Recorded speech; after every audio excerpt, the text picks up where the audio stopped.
Bem, boa Bem, noite. boa noite, Danilo. Boa noite, Carneirinho.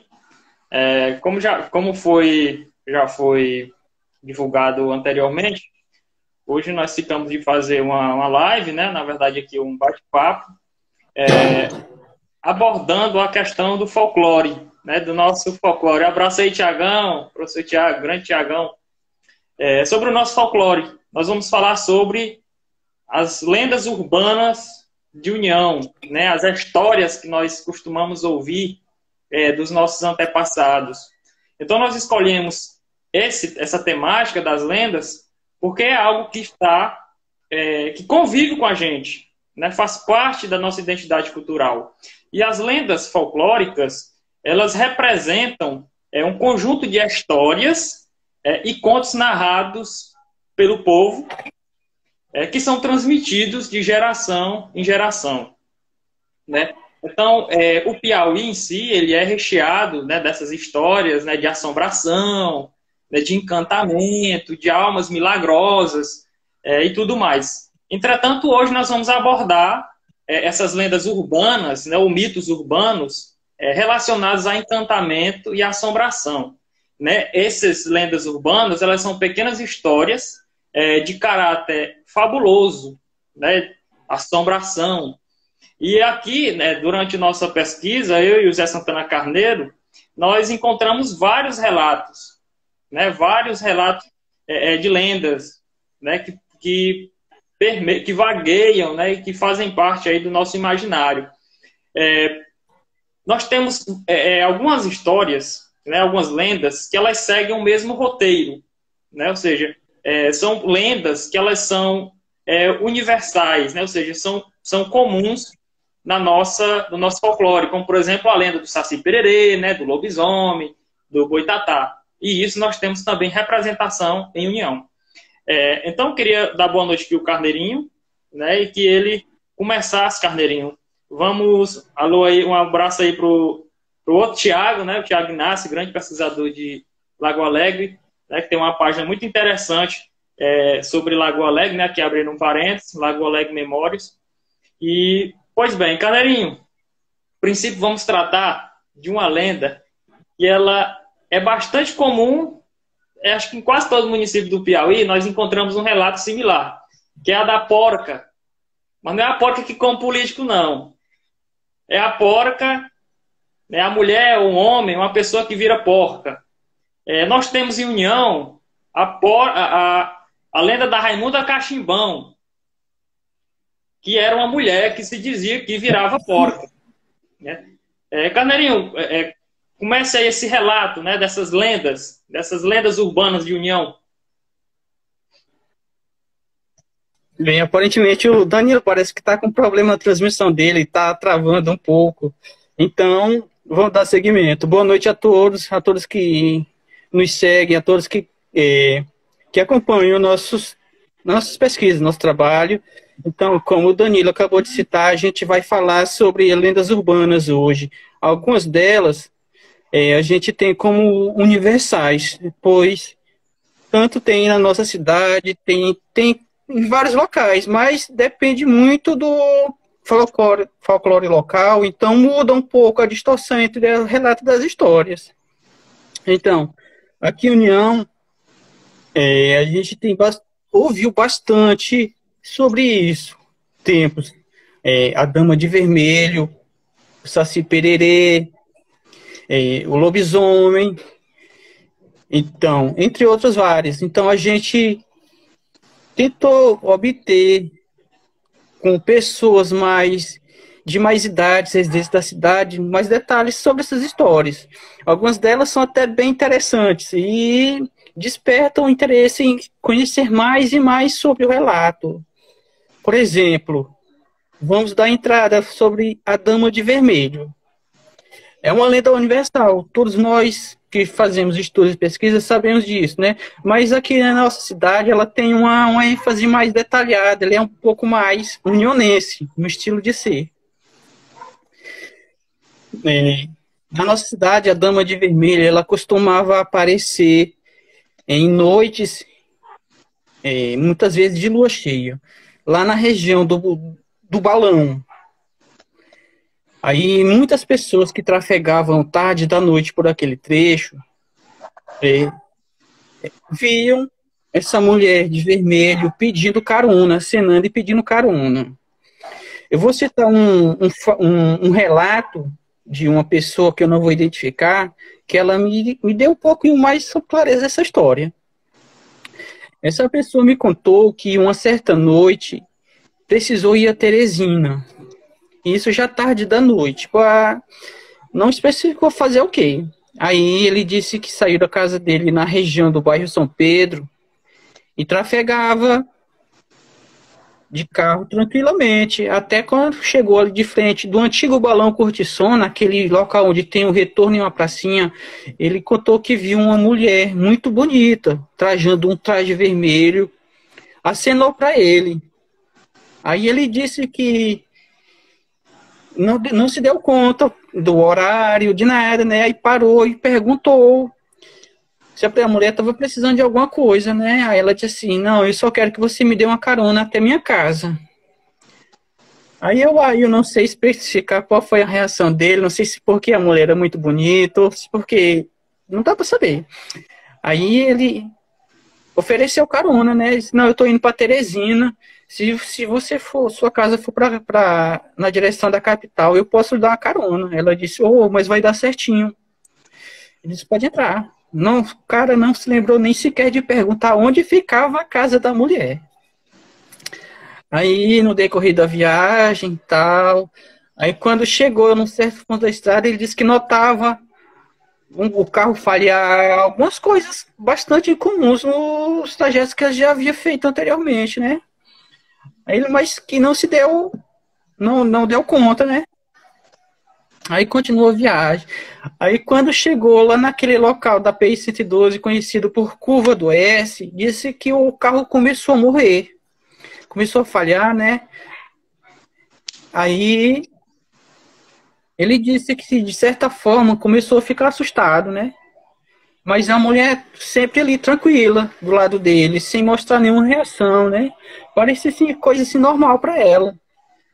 Aí ele disse que com muita dificuldade, o carro parou ali após a entrada da Convap, ali naquele... já próxima à subida daquela estação da Marambaia, né? Aí, ele, por trafegar muito aquela região, sabia que lá naquela região tinha um cemitério beirando a estrada, né? Ele disse que, depois daquelas tabocas que hoje tem da Convap, ele disse que o carro morreu de vez. Né? Ele desceu para olhar, não viu que encontrou problema nenhum. Aí ele falou assim, aí ele falou para a mulher que o carro aparentemente tinha dado problema e não tinha como continuar a viagem. Aí a mulher sorriu para ele e falou assim, não tem problema, minha casa é aqui mesmo. Aí ele disse que no momento, pois é, aí ele disse que no momento foi tomado por uma frieza que percorreu toda a espinha dorsal dele. Aí ele disse assim, rapaz, aí ele começou a se desesperar, porque ele sabia que naquela região não tinha nada além de cana. Não tinha nada, a região totalmente inóspita. Aí ele perguntou novamente, mas onde é a sua casa, moça? Aí ela apontou em direção ao cemitério. Aí ele disse que ficou totalmente congelado, sem ter reação nenhuma. Aí ela só fez se dizer, tchau, muito obrigado pela carona, viu? Aí ele disse que à medida que ele ia entrando pro meio das canas em direção ao cemitério, do nada o farol do carro ligou e o carro voltou a funcionar normalmente. Ele disse que não pensou duas vezes, simplesmente se jogou dentro do carro, passou marcha e saiu em direção a Teresina. Ele disse que quando chegou lá onde ele ia ficar, ele contou a história pro pessoal lá, né? E o pessoal foi rindo dele, que disse que ele aparentemente tinha bebido, porque não tem condições disso acontecer. Aí temos também relatos de outras pessoas. Só um parêntese. Esse tipo de assombração, né? Ela também se repete. Tem uma história bastante parecida mas que já ocorreu ali na saída para Miguel Alves, ali onde chama o Morro da Pousada, lá próximo ao Morro dos Pilãozinhos, que dizem que também aparecia uma mulher, né, uma mulher que acompanhava os motoqueiros, acompanhava os motoristas, né, que viajavam sozinhos no carro. E essa dama de vermelho, na verdade, dizem que foi uma mulher que teria sido morta dentro do balão curtição, né? E que ela portava um vermelho, né? Um vestido vermelho. Daí, ela teria, essa mulher, a alma dessa mulher, teria passado a assombrar aquelas pessoas que ali da região do balão, né? Então, é uma lenda, né? É uma lenda urbana ambientada ali na região do balão, curtição, né? Ali na saída já para Teresina. Então, eu obtive através de um post no Facebook que mostra um pouco de clareza em relação a esse assassinato. Mas, segundo a pessoa me relatou, o assassinato não foi propriamente no balão. Foi embaixo daquele pé de tamarindo que tem ali do lado do retorno, certo? Então, há uma divergência, né, no dito popular entre as causas abordadas. Há mais de uma versão, né? Há mais de uma versão. Isso. Então, isso, pois, por nós sabermos que essa dama de vermelho é uma lenda universal, não é? Porque cada local do mundo existe você pode pesquisar que você vai encontrar alguém relatando a dama de vermelho na estrada, principalmente naquelas estradas americanas, não é? Onde você vê aquela imensidão de estrada e não tem nada, né? É sempre comum, né? Tanto que como se diz, é muito abordado em filmes, né, de terror e de ficção científica. Então, agora, vamos passar aqui para uma outra lenda que é bastante comum, que é a da porca, da mulher que vira porca. O professor Pedro Thiago deve conhecer, inclusive, a história que é a mais conhecida, que é a porca do dente de ouro da Macaúba, né? Aqui em Teresina. Só que em União também nós temos essa versão, que é a da Raimunda Cachimbão, que seria uma senhora, uma mendiga, digamos assim, que morava antigamente nos anos 50 na região, né? Isso, na região ali do cemitério, né, do bairro São João, que hoje a gente conhece por bairro São João, mas que antigamente era conhecido como Bico Doce, porque havia muitas mangueiras, né? E ela morava lá, num casebrezinho, numa barraca, e ela era muito estranha. Ela era muito esquisita, né? Tinha umas vestimentas esquisitas e, claro, criava um imaginário encantador assim na cabeça das pessoas. E diziam, né, há relatos de pessoas que juram de pé junto que ela realmente se transformava em porca. E por que Raimunda Cachimbão? Porque ela sempre usava um cachimbo, né? Ela gostava de fumar cachimbo. E diz que a porca, quando ela se transformava na porca, o cachimbo não saía da boca, né? Ficar o cachimbo na boca da porca. Outros relatos de pessoas que se transformam em animais, em quadrúpedes, há também outros relatos em união. Por exemplo, lá na região do Recreio, nós temos a história de uma mulher que virava uma cadela, né? Uma cachorra. Ela, noites de lua cheia, ela virava uma cachorra. Então, inclusive, diziam que pela manhã, né, quando ela voltava ao normal, os cotovelos dela, né, os joelhos, eram todos feridos, né, causados aí por a correria dela, né, nos matagais e tudo. Então é um outro tipo de lenda que é bastante comum a gente escutar e que União tem algumas versões. Exatamente. A gente vê que a cultura em relação a essas lendas urbanas é vasta. A gente sabe que se a gente não tiver um pouco mais de cuidado em preservar isso, aos poucos vai desaparecendo. Então, a gente tem que buscar cada vez mais, se possível, registrar, né? Como a gente já vem fazendo, registrar de forma escrita, para que as gerações futuras não esqueçam desse detalhe, que nossa cidade já foi rica em folclore. Né? Temos também, continuação aqui das lendas, lobisomem, né? outro tema bastante abordado aqui, né? Todo O lugar tem. pessoal assim, treme no degrau, né, baseado. Quando se fala em lobisomem, numa noite de lua cheia, em um local deserto, né? Então é outra lenda urbana bastante que era bastante conhecida na cidade. Eu mesmo, tiro assim, quando eu era criança, tinha 8, 10 anos, eu sempre via que as pessoas relatarem que viram um lobisomem ou que foram perseguidos por um lobisomem nessas estradas da zona rural, né? É algo que desperta muito interesse. A gente fica naquela curiosidade de saber mais detalhes, procurar isso assim. Aí um certo dia, eu tomei coragem, ouvindo uma história dessas. Eu sei que a gente, quando é criança, tem medo, né? De ouvir histórias e à noite ficar sonhando, tendo pesadelos, né?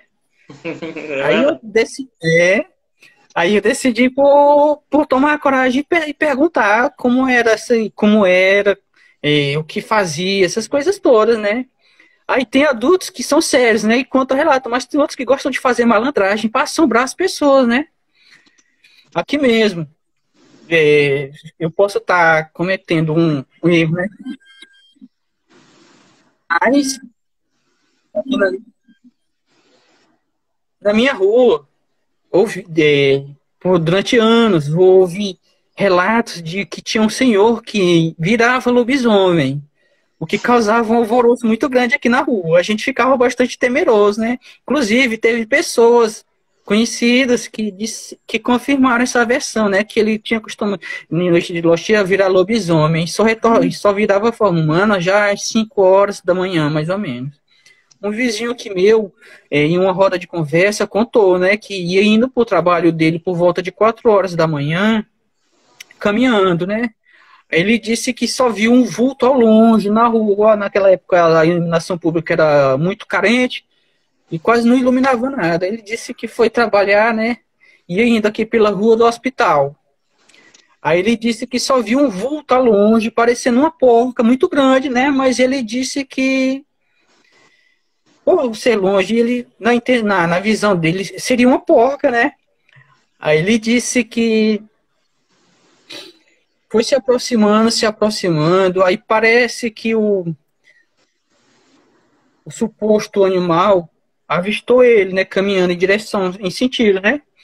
Aí ele disse que do nada esse animal deu duas passadas e pulou uma cerca de quase 2 metros de altura. Aí ele disse que olhou para um lado e para o outro e não viu nada, não tinha nada que se defender, né? Aí ele disse que parou, ficou aguardando para ver se passava mais alguém. E isso, ele disse que ficou lá mais ou menos uma hora e meia, esperando alguém passar, que era para poder passar mais de uma pessoa, porque ele disse que ficou com receio de passar e ser atacado, né? Aí, por muita coincidência, a pessoa que acompanhou ele disse, ele contou, né, o que tinha visto, né? E a pessoa disse: "Não, rapaz, isso aí é um lobisomem que está sempre aparecendo por aqui." Aí ele disse que desse dia em diante ele mudou totalmente a rota de trabalho dele. E quando ia para trabalhar, sempre ia levando um facão desse colino grande. Disse que podia ser pego, mas dava umas furadas no lobisomem. E tem essa Cara, história um pouco. Ah, nós temos assim, a lenda de lobisomem tem uma bastante tradicional. Incrível que pareça, é mais regional. né, que é pouco conhecido, é a história da mulher lobisomem do São Bento. O São Bento é ali na. Se eu tiver errado, tu me conserta, Carneirinho. O São Bento é ali perto do Barracão, não é isso? Localidade de São Bento, Isso, nas margens da. isso, exato. Pois, segundo a história, né? Uma mulher lá, ela era emancebada com o compadre, né? Ela tinha um caso amoroso com o compadre. E ela foi amaldiçoada, né? E a se transformar num lobisomem. Mas não é um lobisomem, né? Uma mulher lobo, né? O lobisomem, como a gente chama. E para ela, toda noite de quinta para sexta-feira, ela se transformava no lobisomem. E para voltar ao normal, né? Até o galo canta. O primeiro canto do galo, ela tinha que percorrer 7 cemitérios. Ela tinha que passar por 7 cemitérios até o primeiro canto do galo para ela poder voltar ao normal. Se ela não conseguisse, isso, o feitiço, duraria para sempre, né? Então, é uma história que, na cidade mesmo, eu escutei poucos relatos sobre isso, até porque o São Bento é um local mais afastado, né? Mas há essa história, né? Da mulher lobisomem do São Bento. Na região do Buritizinho, que hoje é o bairro São Pedro, também tem outras histórias. Eu acho que essa história que o Carneirinho falou do vizinho dele, eu acho que é a mesma pessoa que eu ouvi falar também que virava. Pois é, só dando um complemento aqui à história sobre a transformação do lobisomem, eu também ouvi relato de duas pessoas que são um pouco diferentes. Em um deles, a pessoa disse que para quebrar o feitiço do lobisomem, da transformação, era preciso descobrir primeiramente onde era que o animal se espojava na areia. Aí ia lá no local e fazia bagunçava aquele espojo dele, né? Ele disse que quando terminasse de bagunçar o espojo, ele simplesmente voltaria à forma humana. E outro, esse que eu vou citar agora, eu ouvi na região de Lago Alegre. Lá na região onde meus avós têm propriedade.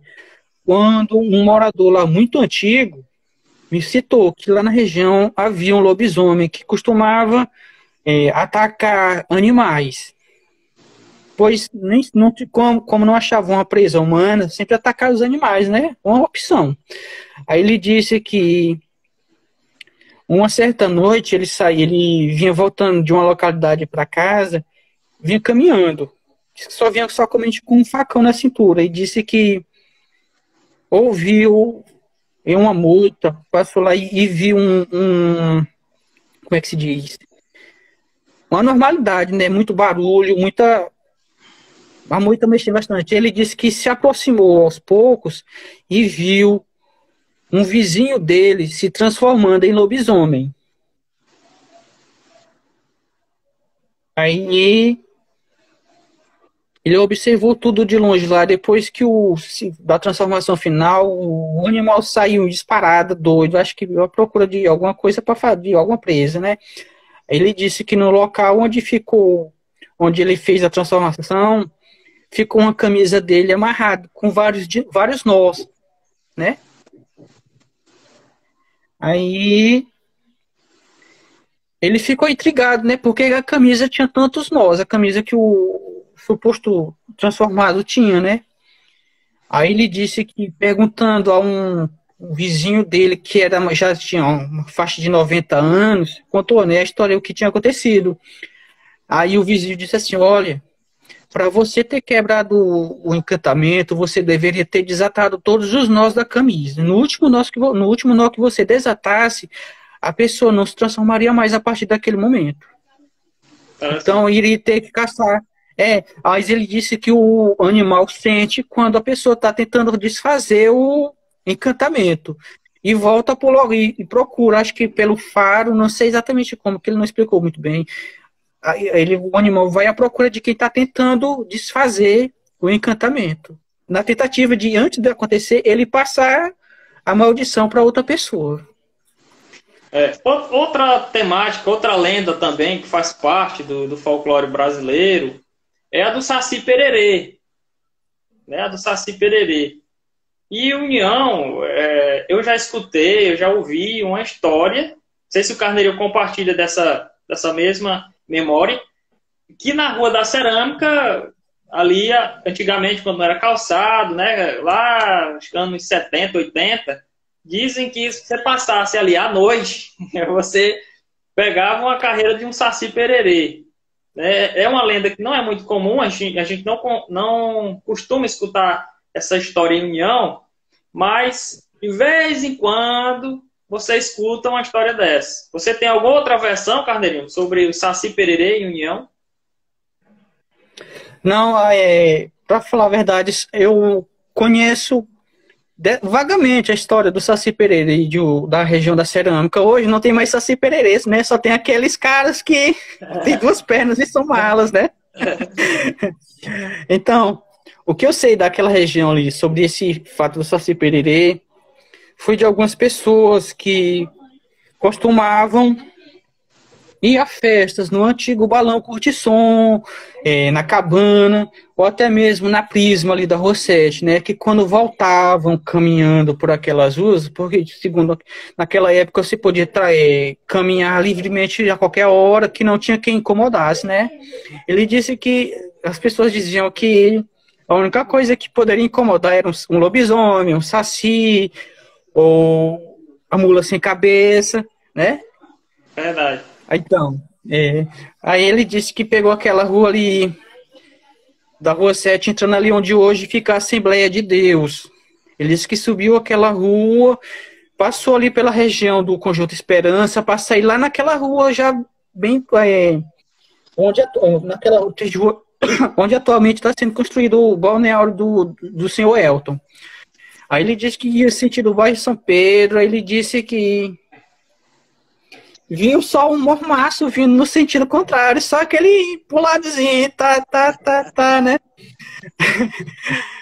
Aí ele, nesse dia, ele disse que vinha acompanhado com um colega dele. Aí ele citou que o colega dele já tinha ouvido falar relatos, né? Ele nunca tinha visto, mas já tinha ouvido de pessoas sobre a existência desse suposto Saci Pererê lá na Rua da Cerâmica. E disse que no sentido e subindo, né? Aí viram aquele vulto vindo no sentido contrário, com aquele pulado dele todo, né?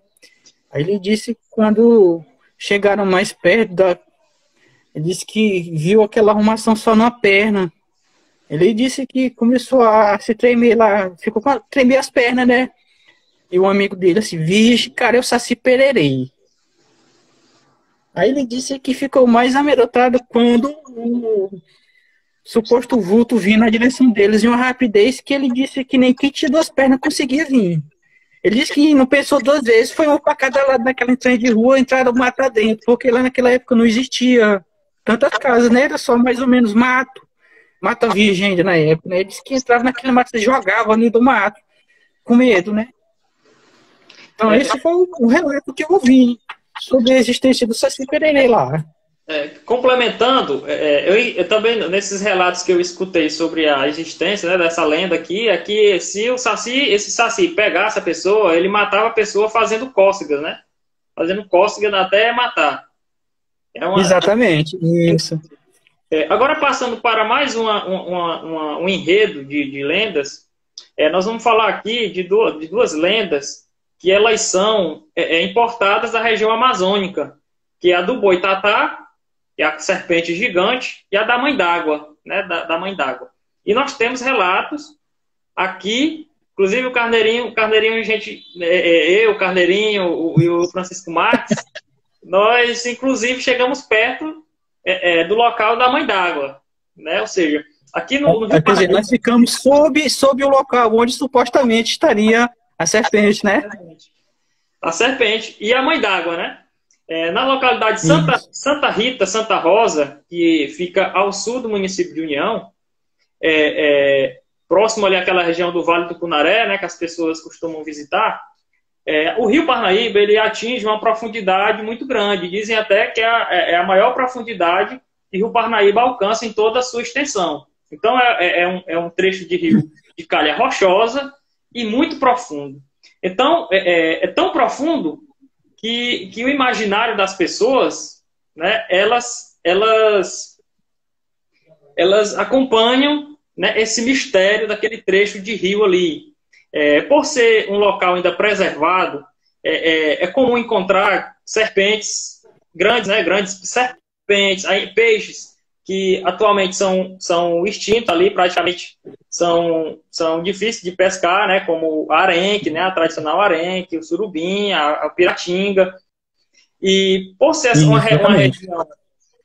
uma região que ainda contempla uma natureza exuberante, nós temos lá duas lendas, tem mais de duas, mas como a gente está tocando no assunto do Boitatá e da Mãe d'Água, nós vamos falar delas. A primeira é a serpente gigante, né, Carneirinho? Dizem que lá os pescadores que moram ali nas margens do Rio Parnaíba, ali no trecho da localidade de Santa Rita, mora uma serpente gigante, né, e que essa serpente, inclusive, a toca, né? A toca dela fica entre a margem do rio até o subsolo da capela de Santa Rita, né? Porque a cerca de uns 50 metros da margem, 100 metros, se não me engano, tem uma capela. E dizem que essa cobra, ela vive ali debaixo.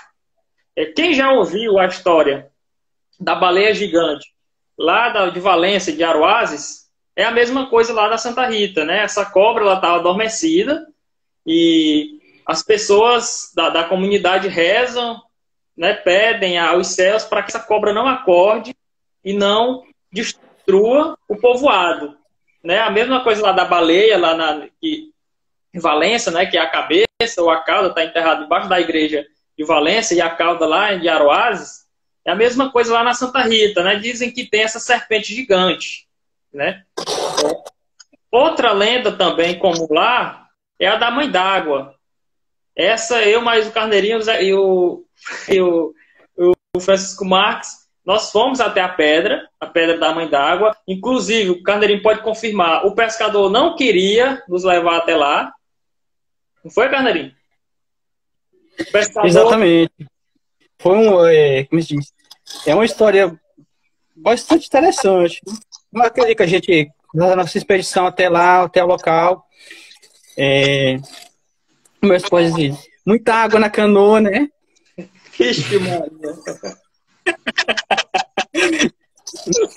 Mas, como a gente pode ver, lá é um local bastante profundo, né?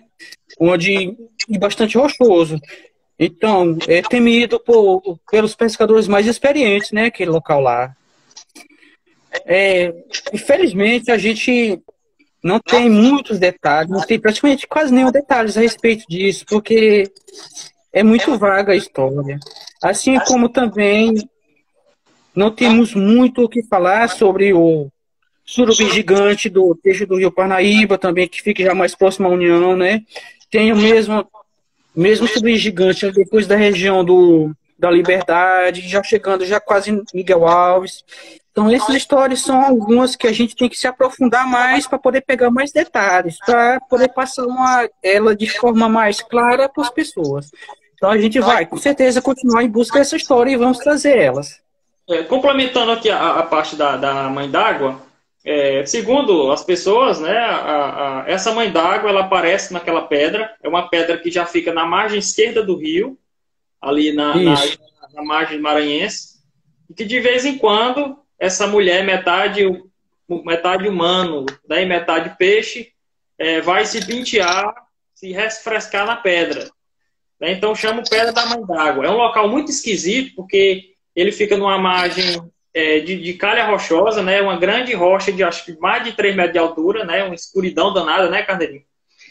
Não tem nem inclusive esse relato. Não tem nem inclusive no relato.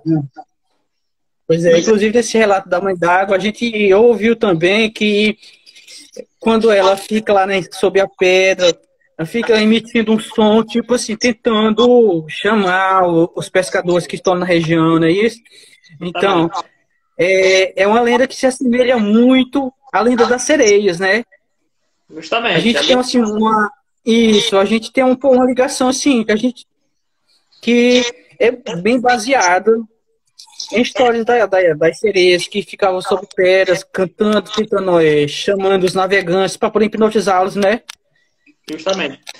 Para encerrar, nós vamos tratar de mais um enredo, né? De lendas urbanas, nesse sentido aí de encantamento, que é as famosas botijas. Né? O que é botija? Né? Os baús, né, com tesouros, com dinheiro, porque naquela época as pessoas tinham até o costume de enterrar o dinheiro, né? Não tinha banco para a pessoa depositar, às vezes a pessoa escondia, né, guardava esse dinheiro enterrado, às vezes morria e ninguém ficava sabendo. E em União nós temos várias histórias de botijas encantadas, não é isso, Carneirinho?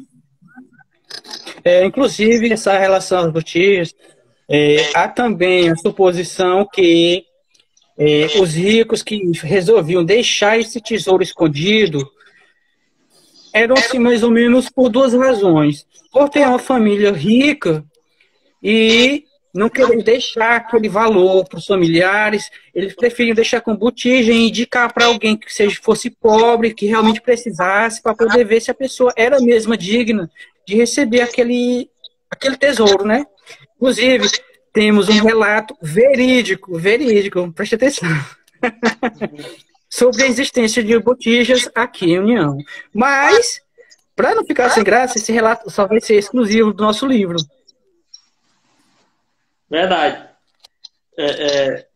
Então, assim, União, para encerrar, União ela é recheada dessas histórias, né? Dessas lendas que a gente escuta dos nossos avós, né? Dos nossos antepassados, e que é importante a gente rememorar para que isso não se perca. Infelizmente, União não dispõe de um mecanismo de preservação dessas lendas, como o caso aqui de Teresina, né, que a lenda do Cabeça de Cuia, ela é um patrimônio cultural e material, né, preservado, inclusive há monumentos, e União, infelizmente, nos falta isso, né, conhecer mais esses relatos, essas lendas, e inserir no conhecimento geral das pessoas, né, para que isso não possa morrer, porque são relatos, né? São oralidades que vêm de muito tempo. Né? Então, vou passar a palavra para o Carneirinho, né? Só agradecer mais uma vez aqui para as pessoas que estão nos assistindo, que venham nos assistir depois, e que amanhã nós temos outra live às 19 horas com o professor Fábio Portela, abordando a temática da indústria em União, né? Das grandes indústrias, digamos assim, do município. Né? Então, passar a palavra para você, Carneirinho. Exatamente. Vai valer a pena ver a próxima live, né? É um assunto bem interessante. Vamos ver um pouco daquilo que União já teve, né? Já teve. Então, a gente convida, realmente já teve, né? Porque, infelizmente, dessas que vão ser tratadas no assunto, somente, se eu não me engano, uma ou duas ainda estão em funcionamento, não é isso? Então, só dar mais uma pitada aí de curiosidade.